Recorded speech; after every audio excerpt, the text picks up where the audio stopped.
Bonjour et bienvenue dans Regard sur l'actualité. Bonjour Patrick Le Yarrick. Bonjour.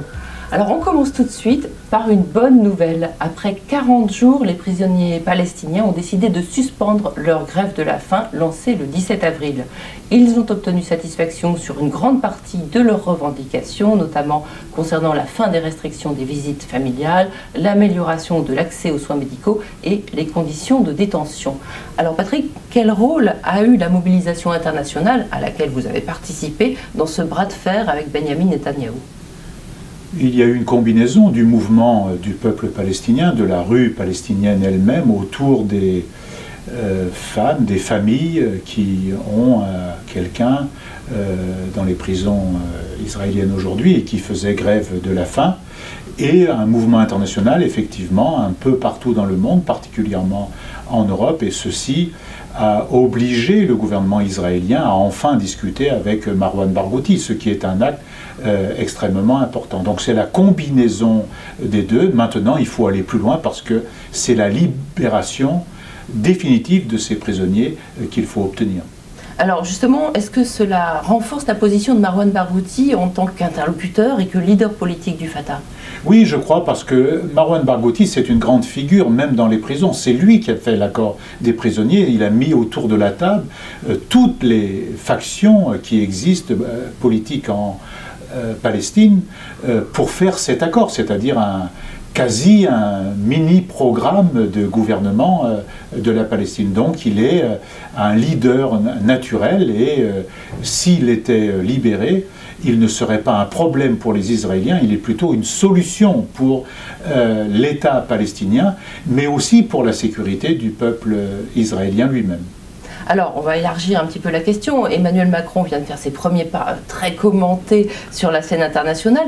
Qu'attendre du nouveau président de la République française sur le plan de la politique étrangère, notamment au Moyen-Orient et plus particulièrement concernant l'arrêt de la colonisation israélienne ?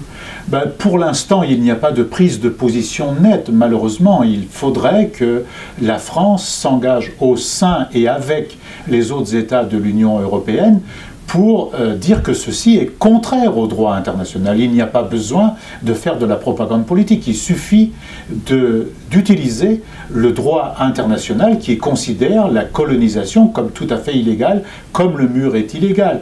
Et donc à partir de l'application du droit international, on doit pouvoir, dans la suite de la conférence de Paris qu'avait initié le précédent gouvernement, il ne faut pas faiblir sur ces enjeux-là, parce que le rapport de force mondial a un peu changé dès lors que M. Trump s'est aussi rendu au Proche et au Moyen-Orient. Il a été à Tel Aviv et à Bethléem, et malheureusement, il n'a rien dit. Il a fait semblant de parler, mais il n'a strictement rien dit. Donc, la mobilisation des forces progressistes, des humanistes, des démocrates de toute opinion, avec le mouvement citoyen qui se développe autour de l'idée du respect du droit international et donc de l'existence de deux États, doit se renforcer considérablement de telle sorte que nos gouvernements et l'Union européenne, les institutions européennes, s'engagent pour un règlement à partir du droit, c'est-à-dire les frontières de 1967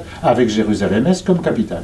Alors, est-ce que les députés ou futurs députés de gauche vont pouvoir peser sur justement cette politique étrangère et exiger des choses en ce sens ?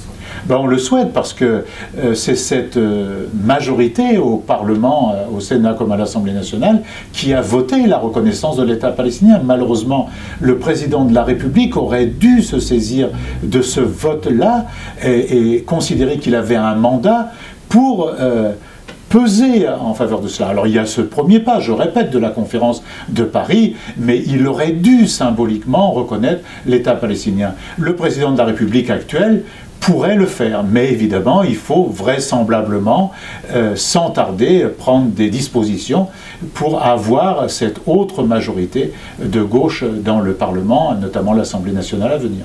On passe à un autre sujet, plus que d'actualité, puisqu'il date de cette nuit même. Donald Trump a annoncé que son pays se retirait des accords de Paris sur le climat. Alors les réactions pleuvent, des réactions d'indignation, des réactions graves de la part du président de la République français qui prennent l'affaire très au sérieux. Quelle est votre réaction, Patrick ? Ben, ce qui vient de se passer est grave et inquiétant, c'est-à-dire c'est à la fois un déni et un délit en quelque sorte contre l'humanité, parce qu'une fois de plus, on a le président nord-américain qui décide de ne pas honorer ni sa parole ni sa signature, sur la base d'un mensonge éhonté, sur la base de la défense de l'emploi. Désolé, mais aujourd'hui la création d'emplois dans l'énergie solaire et dans l'énergie éolienne aux États-Unis est supérieure à la création d'emplois dans l'énergie carbonée. Et c'est cette énergie carbonée qui pose problème et pose le problème de production de gaz à effet de serre et de réchauffement climatique, et c'est de cela qu'il faut sortir. Et heureusement, dans la société américaine, parmi les élus à New York, comme dans certains États comme la Californie, il y a d'ores et déjà, en osmose avec les populations européennes, les populations chinoises ou indiennes, des réactions qui visent à contrebalancer ça. Donc il faut créer le rapport de force de telle sorte qu'il n'aille pas au bout de ce qu'il a dit. D'ailleurs, certains industriels américains, c'est plutôt surprenant, mais ils vont aussi dans le sens de l'accord de Paris. C'est-à-dire... Oui, parce qu'ils se rendent bien compte que l'avenir n'est pas de ce côté. L'avenir est du côté de la transition environnementale, de la transition énergétique. L'avenir est du côté d'un autre mode de développement. Et puis, une entreprise, elle ne survivra pas non plus au réchauffement climatique. Ça pose des problèmes à tout le monde. C'est une question d'intérêt général. Et qu'il y ait de ce côté-là aussi des réactions, c'est extrêmement positif. Ce sont des points d'appui qui peuvent servir aux mouvements citoyens, aux organisations non gouvernementales, aux gouvernements eux-mêmes, au Parlement, aux élus locaux, aux mairies, pour pousser à l'application de l'accord de Paris. En tout cas, quoi qu'il arrive, il faut l'appliquer. Dans l'Union européenne, il faut que les Chinois, comme ils l'ont dit cette nuit, l'appliquent. Il faut que nous montrions l'exemple et en même temps créer ce rapport de force. Et dans ce rapport de force, s'il est nécessaire de prendre des dispositions comme des taxations aux frontières de produits carbonés qui font du mal à la planète et qui sont contraires à l'accord de Paris, il faudra vraisemblablement le faire. Est-ce que vous pensez que l'Amérique s'isole? Parce que du coup, la Chine et la France deviennent les leaders dans les questions environnementales. Et est-ce que vous pensez que l'Amérique, du coup, va y perdre? Le président nord-américain, lui, s'isole, c'est quasiment sûr. Est-ce qu'elle va y perdre? Oui, parce que ce n'est pas conforme aux aspirations du peuple américain qui, lui, tout comme nous, il souhaite cette transition environnementale. Lui, comme nous, il est victime, il peut être victime du réchauffement climatique. Ils sont déjà confrontés à cette problématique dans un certain nombre d'endroits aux confins de l'Amérique centrale et de l'Amérique du Nord. Donc, personne n'a intérêt à poursuivre cette logique de M. Trump, surtout sur la base d'une argumentation tout à fait mensonger. Alors on passe maintenant à un sujet sensible, la transparence de la vie politique. En la matière, pour le Front National, la meilleure défense, eh bien c'est l'attaque. Alors que les juges attendent toujours que Marine Le Pen réponde à leur convocation pour s'expliquer sur la mise en place d'un système de financement frauduleux de son parti avec des fonds publics européens, eh bien une députée frontiste a envoyé une lettre de dénonciation au parquet de Paris. Elle y accuse une vingtaine de ses collègues de tous bords de compter des emplois fictifs parmi leurs assistants parlementaires. Certains eurodéputés ont porté plainte pour dénonciation calomnieuse alors qu'une enquête préliminaire a été ouverte. Alors Patrick, votre nom figure sur cette fameuse liste des députés mis en cause par cet élu du Front National. Alors quand l'avez-vous appris et quelle a été votre réaction? Je l'ai appris comme tout le monde dans des journaux qui ont donné cela. Comme vous le dites, il s'agit d'une dénonciation d'une députée de l'extrême droite qui vise à couvrir les problématiques auxquelles ils sont eux-mêmes confrontés. Donc la méthode, déjà, elle est plus que discutable et c'est ce qui nous fait dire que c'est une dénonciation calomnieuse. Secondement, les assistants parlementaires sont évidemment des aides techniques, des collaborateurs qui ont une connaissance de la législation, qui étudient des projets de directives, des directives eux-mêmes, des résolutions, qui nous prépare les votes, parce que parfois nous avons dans une séance, les votes c'est en temps général entre midi et 14h, voire 15h, mais parfois nous avons 50, 100 votes à émettre en 2 heures. Donc ceci nécessite un travail parce que ce sont des votes sur des amendements et sur des textes. Donc nous avons besoin d'équipes qui nous aident, qui étudient les amendements et qui nous conseillent sur le vote que nous devons faire. Donc c'est un travail extrêmement lourd, extrêmement prenant. Et donc nous votons aussi selon des options politiques. Moi, je n'ai pas d'assistants et personne n'a d'assistants qui sont neutres. J'ai des assistants qui sont d'opinions diverses, mais ils partagent mes convictions progressistes, mes convictions humanistes et mes convictions démocrates profondes et ma conviction de refondation de l'Union européenne. Certains d'entre eux ont été conseillers municipaux. D'autres sont engagés ailleurs, dans des associations, dans des boîtes à idées. D'autres sont membres de clubs de foot. Et donc, c'est à partir de l'idée selon laquelle j'ai un assistant qui a été conseiller municipal d'une ville et qui a des responsabilités au Parti communiste, ce qui ne lui est pas du tout interdit. C'est un assistant qu'on appelle un assistant local dans la circonscription, qu'il est incriminé au même titre que les assistants de mes collègues. Autrement dit, on veut déduire de cela qu'un assistant ne peut pas avoir de responsabilité dans la vie associative, politique ou sportive. Par exemple, pourquoi on ne me dit pas que je finance le club de foot où joue un de mes autres assistants? Il y a quelque chose qui ne va pas dans cette affaire. Donc c'est une dénonciation calomnieuse et mes avocats vont vraisemblablement déposer, au même titre que les autres, une plainte contre cela parce que c'est un préjudice pour nous-mêmes, mais c'est un préjudice pour les noms qui sont jetés en pâture, les noms de nos assistants et de leurs familles. Retour au débat d'idées avec un sujet qui arrive en tête des préoccupations des Français. Il s'agit du chômage. Si les derniers chiffres publiés le 24 mai montrent une légère inflexion globale du nombre de demandeurs d'emploi en avril, ils indiquent également une forte augmentation des emplois précaires et à temps partiel avec un salaire qui ne permet pas de vivre décemment. Alors Patrick, est-ce que les lois promises par Emmanuel Macron concernant le Code du travail ne risquent pas d'amplifier ce phénomène de précarisation de l'emploi ? Oui, tout à fait, c'est-à-dire poursuivre sur la loi de précarisation du travail qui a été faite dans le précédent quinquennat va aboutir à plus de précarité et à plus de travailleurs pauvres. Donc la question du chiffre lui-même du chômage n'est pas tellement indicatif en réalité de la vie de millions et de millions d'hommes et de femmes, de jeunes de ce pays qui de plus en plus vont être embauchés en contrat précaire au détriment du contrat à durée déterminée. Donc il faut inventer autre chose, c'est-à-dire je ne suis pas pour le statu quo.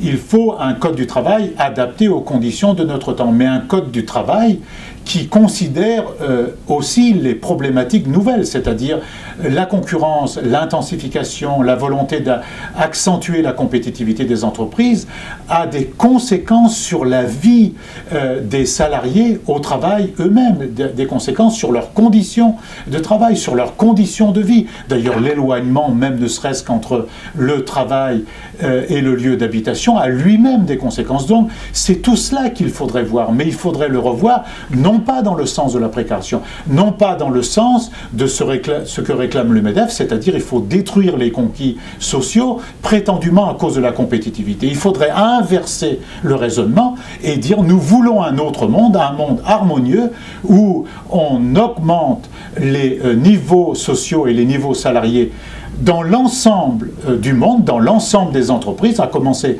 par les multinationales, de telle sorte qu'on tend vers un niveau de rémunération du travail convenable pour tout le monde, en écrasant aujourd'hui les écarts de salaire pour un même travail, à commencer par l'inégalité entre hommes et femmes, mais aussi avec les autres travailleurs des autres pays, dans le pays, mais surtout à l'intérieur de l'Union européenne. Et donc il faudrait inventer autre chose qui serait en quelque sorte une réforme révolutionnaire, une évolution révolutionnaire extrêmement importante, qui serait l'idée de trouver une assurance où chacune et chacun ait en permanence soit un travail, soit en formation s'il a besoin, soit une activité, parce qu'il faut donner la possibilité aux citoyens d'avoir pendant 6 mois, 1 an, 18 mois, aussi une activité pour le bien commun, tout en étant rémunéré. C'est cette chose-là qu'il faudrait mettre aujourd'hui sur la table pour avoir un débat large avec les organisations syndicales, avec les forces politiques dans leur ensemble, mais non pas du point de vue des actionnaires des grandes entreprises, mais du point de vue des salariés, des entreprises sous-traitantes et des petites et moyennes entreprises, parce que de ce côté-là aussi, il y a des choses à faire pour améliorer la vie à la fois économique des entreprises, mais la vie sociale des individus, hommes ou femmes, qui y travaillent. Donc c'est l'idée de la sécurité sociale professionnelle qui est derrière cela et qu'il faudrait débattre au lieu de celle du détricotage du Code du travail.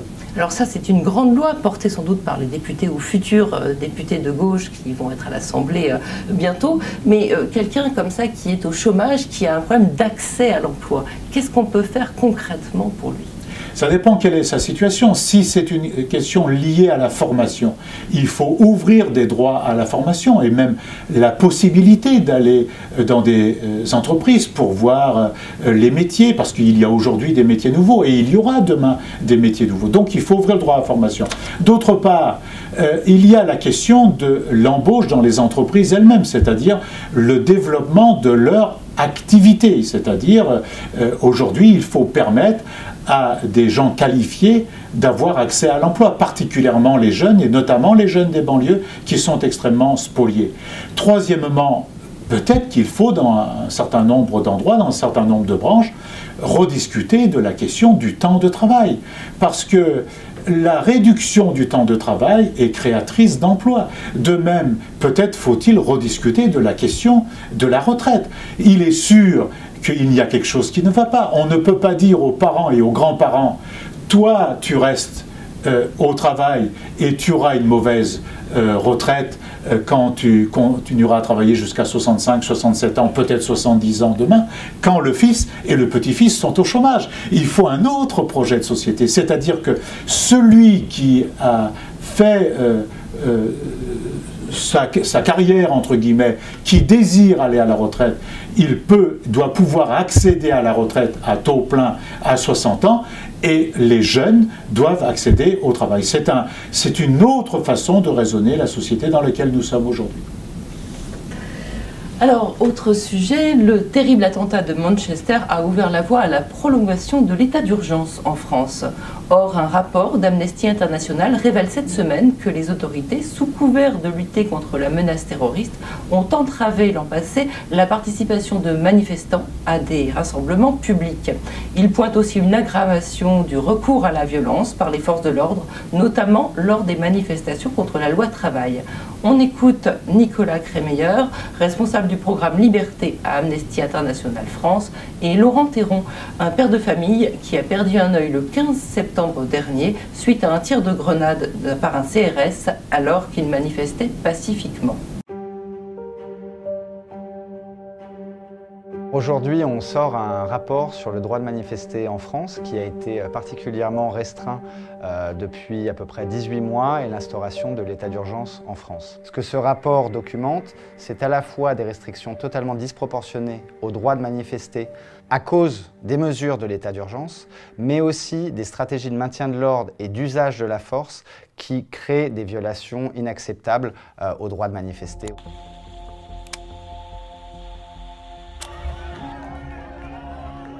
Vous vous rappelez sûrement des interdictions générales de manifester sur le territoire français, prises quelques semaines après l'instauration de l'état d'urgence et les dramatiques attentats qui ont frappé la France. À ce moment-là, non seulement des manifestations ont été interdites partout sur le territoire, mais un certain nombre de militants ont été assignés à résidence et ont fait l'objet d'interdictions individuelles de manifester, alors que quand on regardait ce qu'il y avait dans les arrêtés d'interdiction, il n'y avait souvent pas grand-chose. Ce que l'on a pu constater, c'est que les violences se sont effectivement amplifiées. Les violences à la fois à l'encontre des forces de l'ordre, et ces violences, bien évidemment, Amnesty International les déplore, mais on a pu constater aussi qu'il y avait eu un recours excessif à l'usage de la force par les forces de l'ordre dans de très nombreux cas dans ces manifestations. On va prendre l'exemple des NAS, qui est devenu quelque chose d'assez récurrent en France dans les manifestations, où les forces de l'ordre vont confiner un certain nombre de manifestants sur un périmètre et vont les retenir, dans certains cas, plusieurs heures, en les empêchant de pouvoir manifester.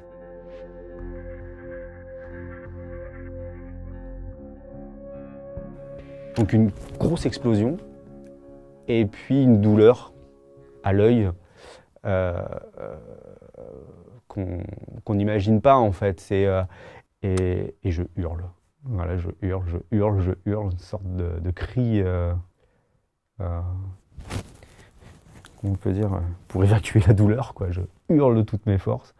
Je pense qu'ils m'ont entendu jusqu'à Marseille parce que c'était, je hurlais, mais comme jamais j'ai hurlé, quoi.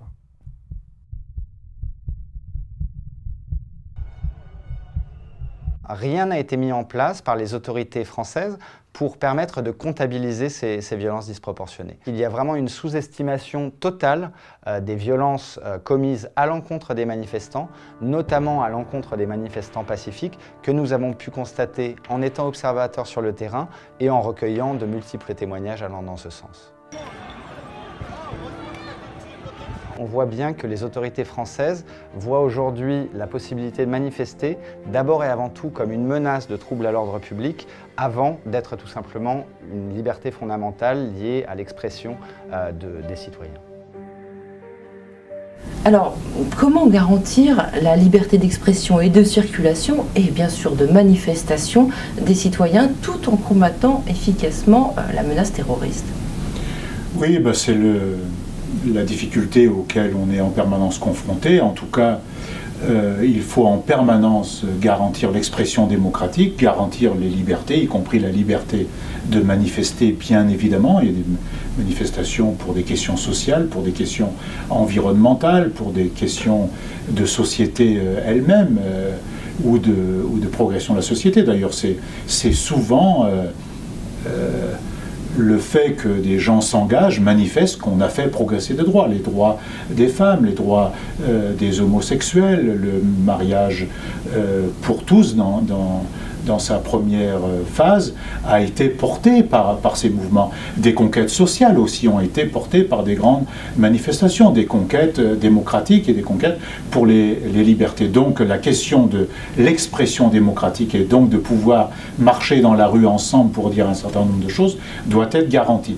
Et ça, ce n'est pas allié directement avec le terrorisme. Évidemment, après, les dispositions en matière de sécurité, de renseignement, d'action rapide, de coordination des services à l'échelle de l'Union européenne, mais aussi à l'échelle planétaire, tout ceci doit évidemment continuer à se faire. Des progrès ont été faits en ce sens, mais il faut les poursuivre sans jamais remettre en cause la possibilité pour les citoyens d'agir, parce que c'est d'ailleurs parce que les citoyens peuvent agir ensemble et s'unissent, se tendent la main, qu'on pourra faire reculer des aspects négatifs qui se produisent parfois dans un certain nombre d'actes délictueux et aussi dans le terrorisme. D'ailleurs, la première chose qui a été faite après l'attentat contre nos frères et nos amis de Charlie Hebdo, c'est une grande manifestation de caractère mondial dans les rues de Paris. Donc il y a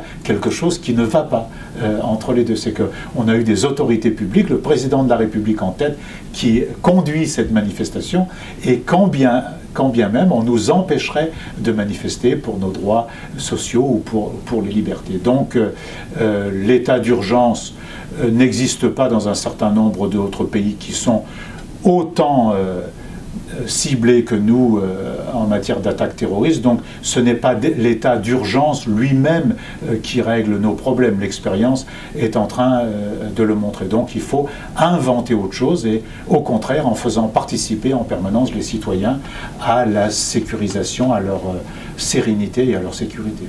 D'accord. Autre question d'intérêt général, les risques sanitaires et environnementaux. Souvent, les multinationales préfèrent leur profit à notre santé et à l'avenir de la planète, et elles ont apparemment les moyens d'imposer leur volonté aux instances décisionnaires, notamment en Europe, où à la suite des expertises controversées qui assurent que l'exposition au glyphosate n'est pas dangereuse, la Commission a décidé, ou est en passe de le faire, d'autoriser pour 10 ans la vente du fameux Roundup de Monsanto. Une décision contestée dans la rue la semaine dernière par des milliers de manifestants. On écoute l'une d'entre eux. La mobilisation citoyenne elle est vraiment nécessaire face aux pressions des lobbies au niveau de la Commission européenne, donc particulièrement contre Monsanto. Et en particulier, je fais signer moi une pétition citoyenne européenne demandant l'interdiction définitive du glyphosate qui rentre dans la composition du Roundup de Monsanto. Ce produit qui a été reconnu par l'OMS comme dangereux pour la santé et probablement cancérigène.